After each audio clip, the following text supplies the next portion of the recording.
Madame, Monsieur, bonjour et soyez les bienvenus sur RTI 1. La Côte d'Ivoire invitée aux réunions du groupe de la Banque mondiale et du Fonds monétaire international. Cette rencontre se tient du 10 au 16 avril prochain à Washington, aux États-Unis. Les travaux portent sur l'évolution de l'économie mondiale. La délégation ivoirienne est conduite par le ministre de l'Économie et des Finances, Adama Coulibaly. Le point, Serge Collier. Rencontre annuelle, les réunions du printemps du FMI, le Fonds monétaire international et du groupe de la Banque mondiale réunissent responsables gouvernementaux, représentants du secteur privé et de la société civile à Washington, D.C. C'est un cadre d'échange sur les perspectives et défis de l'économie mondiale auquel la Côte d'Ivoire, pays invité, participe de façon active. Chef de délégation, Adama Coulibaly, ministre de l'économie et des finances, s'est entretenu dès son arrivée avec l'administrateur de la Côte d'Ivoire au FMI. Il était accompagné de la ministre du Plan et du Développement, Niale Kaba, et du ministre du Budget et du portefeuille de l'État, Moussa Sanogo. Nous venons de conclure un programme avec le Fonds monétaire international au plan technique. Le programme passera au conseil d'administration du Fonds monétaire international le 22 mai.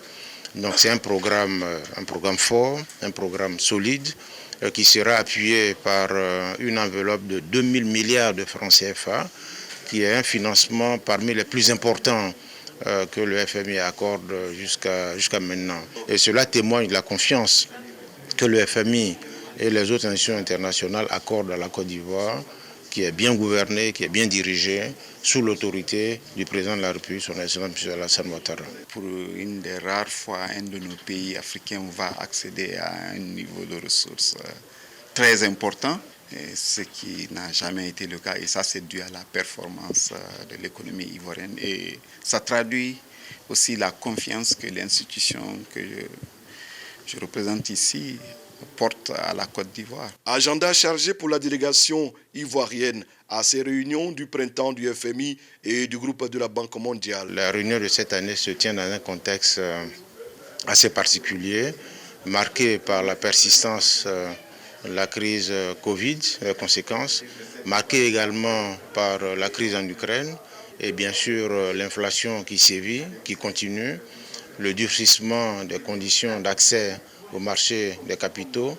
À tout ça, il faut ajouter les effets du changement climatique qui entraînent les difficultés en matière de sécurité alimentaire. Donc il y a des réflexions qui sont en cours et c'est pour ça aussi que nous sommes là pour participer aux discussions, aux échanges, pour voir comment, avec une mobilisation de la communauté internationale, on peut faire face justement aux conséquences de cette crise en Ukraine et de l'environnement international qui est morose. Les réunions de printemps du groupe de la Banque mondiale et du Fonds monétaire international se tiennent du 10 au 16 avril 2023 à Washington.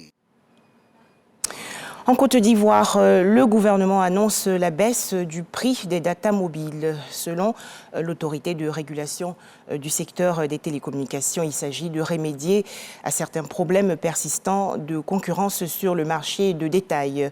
Le ministre de la Communication, des médias et de l'économie numérique était hier l'invité du journal de 20h. Amadou Coulibaly a largement expliqué cette décision.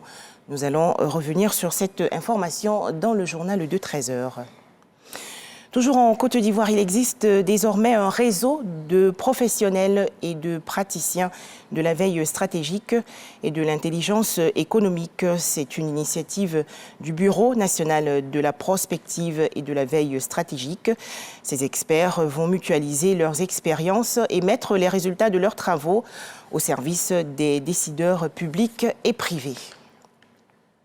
Direction le Mali, où le journaliste Aliou Touré, également rédacteur en chef du journal Le Démocrate, qui était porté disparu depuis le 6 avril dernier, a été retrouvé sain et sauf à Bamako, la capitale. Annonce faite hier par la cellule de crise mise en place par ses confrères après sa disparition. Au Gabon, début aujourd'hui des assises nationales de la lutte contre la vie chère. Les travaux et échanges vont s'achever le 13 avril prochain. Les délégués venus de tout le pays examinent en profondeur les causes de la flambée des prix pour apporter des solutions qui vont soulager le panier de la ménagère. Mission difficile car beaucoup de produits de base consommés, dont le manioc, sont importés. Enfin, la Russie et l'Ukraine ont annoncé hier avoir procédé à un nouvel échange de prisonniers de guerre concernant plus de 100 militaires de chaque côté. C'est le tout premier échange du genre en plus d'un mois. Voilà, merci de nous avoir suivis à 13h, le journal de la mi-journée de RTI 1.